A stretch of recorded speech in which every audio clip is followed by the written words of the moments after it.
sebenarnya menjadi paskibraka itu bukan cuma masalah tinggi, tapi juga dia harus punya intelijensi, kemudian dia juga harus punya disiplin, kemudian dia sehat, ya. Jadi kalau badan tinggi kemudian tidak sehat, Ya. nah ini susah. Kemudian kebanyakan memang untuk khusus yang sehat ini itu banyak kami temukan bahwa badan bagus, tapi ternyata kesehatannya yang kurang bagus. Ya. Nah, kemudian dia juga kalau di sekolah itu harus berprestasi.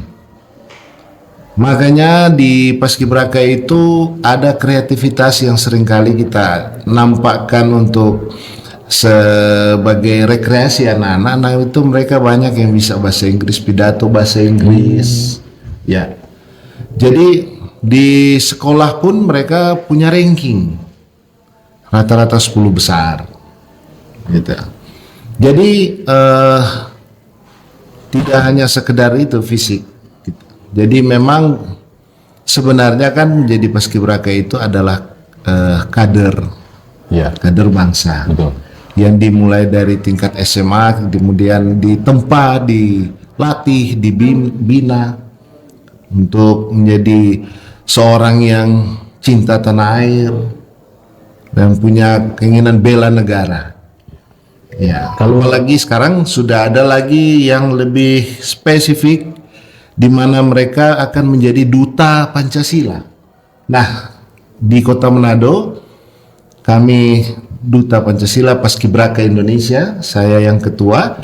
Nah, inilah yang juga program lebih untuk membuat rasa cinta tanah air dan bela negaranya anak-anak ini di dalam Duta Pancasila Paskibraka Indonesia atau DPPI. Ya, jadi Duta Pancasila ini bisa dijelaskan Pak Jeff, kawan, ini apa yang harus mereka lakukan? Tentunya untuk menjadi Duta Pancasila mereka ada PIP,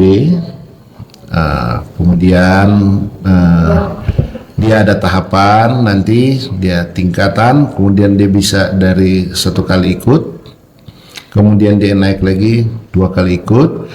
Nah, mereka ini bertugas kalau sekarang paskibraka bertugas sampai 1 Juni gitu. Kalau dulu kan 17 Agustus, sekarang sampai 1 Juni. Jadi inilah, tapi untuk menjadi duta mereka harus bertugas dulu. Ya, mereka harus bertugas menjalankan tugas sebagai paskibraka, mengibarkan bendera, menurunkan bendera, gitu. Ya. Setelah itu kemudian mereka bisa menjadi duta. Dan apa yang mereka sampaikan kepada masyarakat? Materi seperti apa kira-kira yang harus diterima oleh masyarakat dari mereka? Otomatis dalam hal ini mereka lebih memahami mengenai Pancasila dari sila 1 sampai sila 5 dan mempraktikkan dalam kehidupan, dalam bermasyarakat, ya. Mereka harus lebih daripada siswa-siswa atau teman-teman mereka yang lain dalam mengamalkan Pancasila dari sila 1 sampai sila 5. Kemudian dalam hal ini mereka akan menjadi juga kader-kader yang akan mempererat persatuan dari lingkungan, dari keluarga untuk bangsa Indonesia. Baik. Ya, nah ini juga bagus juga untuk Kota Manado. Jadi otomatis toleransi, persatuan di masyarakat Kota Manado bisa dimulai dari adik-adik ini, karena mereka mengamalkan Pancasila ini kan luas, dari sila 1 sampai dengan sila 5.